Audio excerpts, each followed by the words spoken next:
అండి ఈరోజు మనం పాలకూర పూరి చేసుకోబోతున్నామండి. ఒక 3 కట్టలు పాలకూర తీసుకొని బాగా కడిగి శుభ్రం చేసుకుని మిక్సీకి వేసుకుందాం. పాలకూర అయితే మిక్సీకి వేసుకున్నాం కదా, అయిపోయింది. ఇదంతా వేసుకొని మనం పిండి కలుపుకుందాం. ఇదిగోండి కొద్దిగా వాటర్ వేసుకొని ఇలా కలిపి ఒక అరగంట పక్కన పెట్టుకొని పూరి చేసుకుందాం. ఇదిగోండి పిండి ముద్ద కూడా మనం కలుపుకున్నాము. ఒక పావు గంట పక్కన పెట్టుకుందాం.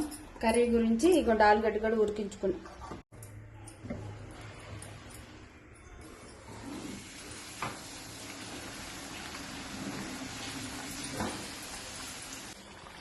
ఎంత సాఫ్ట్గా ఎంత బాగా పొంగుతున్నాయి చూడండి, చాలా బాగుంటున్నాయి. అయిపోయిందండి. చిన్న ముక్కలుగా కట్ చేసుకున్న ఆలు వేసుకుందాం. అదేవిధంగా ఉప్పు కారం పసుపు అన్నీ వేసుకుందాం. వేసుకొని బాగా కలుపుకొని కొంచెం వాటర్ వేసుకుంటే మంచి గ్రేవీగా కూర రెడీ అయిపోతుంది. రెడీ అయిపోయింది. పూరికి ఈ విధంగా ఉంటే బాగుంటుంది. లాస్ట్లో కొంచెం కొత్తిమీర వేసుకొని దించుకుందాం. పాలకూర పూరీలు అయితే రెడీ అయిపోయాయండి. ఇదిగోండి ఇదైతే దీని కాంబినేషన్ ఆలు గ్రేవీ కూర అయితే చాలా టేస్టీగా ఉంటుంది.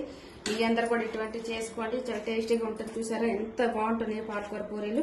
ఇటువంటి మరికొన్ని వీడియోలు కావాలనుకుంటే లైక్ చేయండి, సబ్స్క్రైబ్ చేయండి.